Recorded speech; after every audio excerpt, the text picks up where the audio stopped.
Imagine staring at a star astronomers have obsessed over for decades and realizing there's been a giant hidden planet lurking there all along. Welcome to the Automated Daily, Space News Edition, the podcast created by generative AI. Today is July 23rd, 2026, and I'm Trend Teller, your host for a quick tour through the most interesting space stories from the last 24 hours. We'll talk about that surprising new exoplanet discovery, bold rehearsal plans for future moon landings, a record-setting sea launch from China, fresh moves in commercial crew spacecraft, a jet from a missing link black hole, and what you can see in tonight's sky. As always, the goal here is simple, to tell you what happened and why it matters in a calm and clear way. Let's start with the hidden world that has astronomers rethinking a famous planetary system. This episode is brought to you by Gamma. Gamma lets you effortlessly use AI to design for presentations, websites, and more. Find the link in the episode notes. Our first story takes us to Beta Pictoris, a young, nearby star that has been a favorite target for planet hunters for years. Astronomers already knew about two planets there, along with a bright, messy disk of dust and gas, making it one of the most closely studied planetary systems in the Milky Way. Now, NASA's James Webb Space Telescope has revealed a third, giant planet called Beta Pictoris d that had been hiding in plain sight inside that dusty disk. Instead of relying on sharp images alone, Webb picked up subtle signatures of molecules like carbon monoxide, water vapor, and methane in the planet's atmosphere, allowing researchers to tease out its presence from the glare. What makes this discovery so interesting is the method as much as the planet itself. Beta Pictoris d is the first directly imaged world found primarily through moderate-resolution spectroscopy, a technique that reads the fingerprints of molecules rather than just blocking starlight with a coronagraph. That means astronomers now have a powerful new way to identify planets that are buried in bright disks or complex environments where traditional imaging struggles. In a system we thought we understood reasonably well, Webb has shown there was still a massive planet left to find, reminding us that even familiar cosmic neighborhoods can hold surprises. Looking ahead, this approach could be crucial for future surveys of young planetary systems. Many stars with thick dust disks may harbor hidden worlds shaping those disks from within, and being able to spot them by their atmospheric chemistry opened up fresh territory for planet formation studies. It also hints at how next-generation observatories might search for cooler, smaller worlds by their molecular signatures, pushing us closer to a detailed census of planetary systems around nearby stars. From planets around other stars, we turn to our own moon and NASA's evolving plans to get astronauts back to its surface. NASA is preparing for a particularly ambitious orbital rehearsal during the Artemis III mission in 2027. Instead of going straight to a landing, Orion astronauts will rendezvous and dock separately with prototype lunar landers from Blue Origin and SpaceX in lunar orbit. The idea is to practice the complex choreography of meeting, approaching, and attaching to these commercial landers while still in a test phase, gathering data on how the vehicles behave and how crews handle the procedures. This rehearsal matters because the next step is sending astronauts down to the moon's surface later in the decade. By practicing rendezvous and docking with two different lander designs in a controlled mission, NASA and its partners can identify weak points, refine guidance and docking software, and spot any human factors issues before people ride these systems all the way to the ground. It's a way to reduce risk in advance and to make sure that the handoff between NASA's Orion capsule and privately built landers is smooth and safe. In a broader sense, Artemis III's plan underscores the hybrid nature of modern lunar exploration. NASA is leaning heavily on commercial partners for hardware, but still managing mission architecture and safety requirements. If the rehearsal goes well, it will strengthen confidence not just in the vehicles, but in the whole model of collaborating with companies like Blue Origin and SpaceX to extend human reach beyond low Earth orbit. Next up, we have a launch story that blends commercial innovation with a striking choice of launch site. Chinese company Orion Space has carried out its third flight of the Gravity 1 solid rocket, this time launching from a ship at sea off Shanghai and the East China Sea. The roughly 30-meter rocket lifted off late on July 21 local time, sending 9 satellites into orbit on a trajectory that marked the firm's first long-range sea launch, farther offshore than earlier missions from near Haiyang in Shandong province. On board were 6 Dongpo satellites for the Huantan constellation, along with a mix of other commercial payloads. The Dongpo satellites are designed to work together as an Earth observation constellation, combining optical cameras and synthetic aperture radar to monitor surface changes with high precision. 2 of them carry optical payloads with onboard artificial intelligence for recognizing targets and processing data more quickly, while 4 are radar satellites that can fly in formation to track millimeter-level deformations of the ground. Additional payloads included a hyperspectral satellite, a spacecraft from Space City, and an ultra-flat disk satellite developed by Chinese universities and firms, highlighting a diverse set of experimental designs.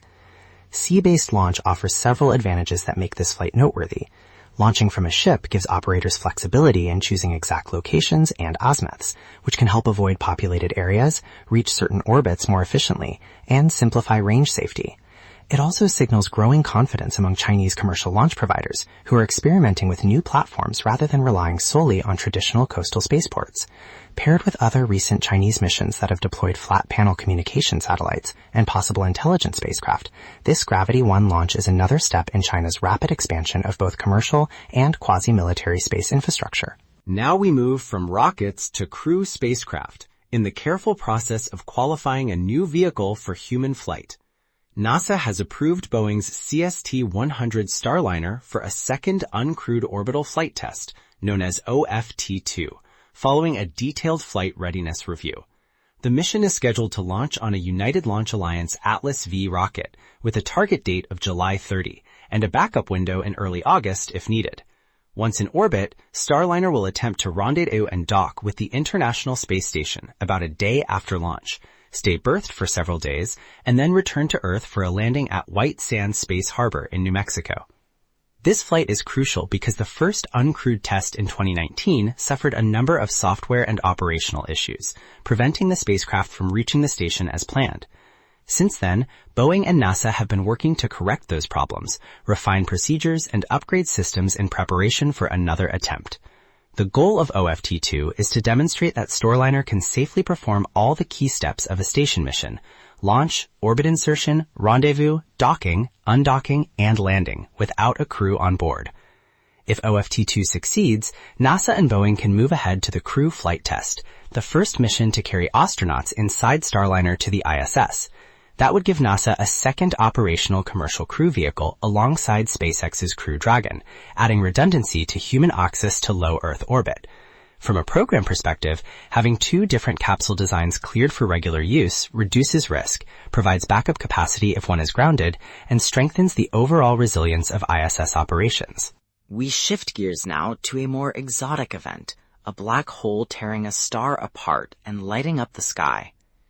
Astronomers using the U.S. National Science Foundation's Very Large Array have observed a strong burst of radio emission from what appears to be an intermediate mass black hole, disrupting a passing star. Intermediate mass black holes, which fall between stellar mass black holes and the supermassive ones found in galaxy centers, are rare and hard to study, often described as the missing link in black hole evolution. In this case, the burst seems to be the off-axis afterglow of a powerful jet launched during the tidal disruption event, meaning we are seeing the jet not straight on, but from the side. Tidal disruption events occur when a star wanders too close to a black hole and is stretched and torn apart by intense gravity. Some of the stellar debris falls inward, forming a bright accretion flow, while other material is flung outward. In some cases, a jet of high-energy particles is launched along the black hole's rotation axis. Detecting such a jet off-axis is challenging because the brightest emission is normally directed along the jet, but the VLA's sensitivity allowed astronomers to pick up the lingering radio glow as it spread into a wider cone. This observation is significant for several reasons. First, it strengthens the case that intermediate mass black holes are real and capable of energetic behavior similar to their larger cousins. Second, it adds an important data point for models of how jets are produced and how they evolve when viewed at different angles. Finally, it shows that radio surveys can uncover hidden jets even when we are not lined up for a direct view, broadening our ability to trace extreme physics in distant galaxies. Before we wrap up, let's talk about what you can see in the sky today if the weather cooperates. On the morning of July 23rd, Saturn and Mars are both well placed in the pre-dawn sky. Saturn rises before local midnight and climbs to over 45 degrees above the south-southeast horizon about an hour before sunrise, shining with a steady golden light brighter than the surrounding stars. Through a small telescope, its rings are clearly visible and tilted by around 10 degrees, making it an excellent early morning target. Mars sits farther east along the ecliptic, moving against the background of Taurus. During morning twilight, it stands over 20 degrees above the eastern horizon and lies several degrees from Aldebaran, the brightest star in Taurus, with a similar reddish hue but a bit less brightness. Uranus is also accessible before dawn with binoculars, sharing a field of view with the Pleiades star cluster. With careful scanning, you can spot the planet as a small aquamarine point near specific Taurus stars if you know where to look. In the evening, a bright waxing gibbous moon dominates the southern sky, sitting about 20 degrees up and near Antares, the heart of Scorpius. Meanwhile, Venus gleams low in the west after sunset, outshining every star and stepping slowly eastward through the constellation Leo. If you have a clear western horizon, Venus is easy to spot, with Regulus and Denebola marking the lion's outline nearby. Altogether, it's a rich night for casual skywatching, offering a mix of naked-eye planets and a photogenic moon phase. Stories like these remind us that space is not only something we explore with telescopes and rockets, but also something we can experience directly by simply looking up. Whether you're following exoplanet discoveries or checking out Saturn's rings, you're part of the same bigger picture. Thanks to our sponsor, Stock MVP. Stock MVP helps you invest like the pros using data-driven insights. Find the link in the episode notes. That's it for today's journey through the latest space headlines. We started with a hidden giant planet, Beta Pictoris d, revealed by Webb's spectral fingerprints. We looked at NASA's rehearsal plans for future moon landings with commercial landers, a sea-launched Chinese rocket deploying an Earth observation constellation, Boeing's Starliner inching closer to carrying astronauts, and a rare glimpse of a jet from an intermediate mass black hole. We finished under the real sky, with Saturn, Mars, Venus, and the Moon ready for anyone willing to get up early or stay out late. You've been listening to the Automated Daily, Space News Edition, created by Generative AI and hosted by Trendteller. If you enjoyed this calm dive into what's happening beyond Earth, consider sharing it with someone who loves space or science. Thanks for spending a few minutes with me today, and until next time, keep looking up and stay curious.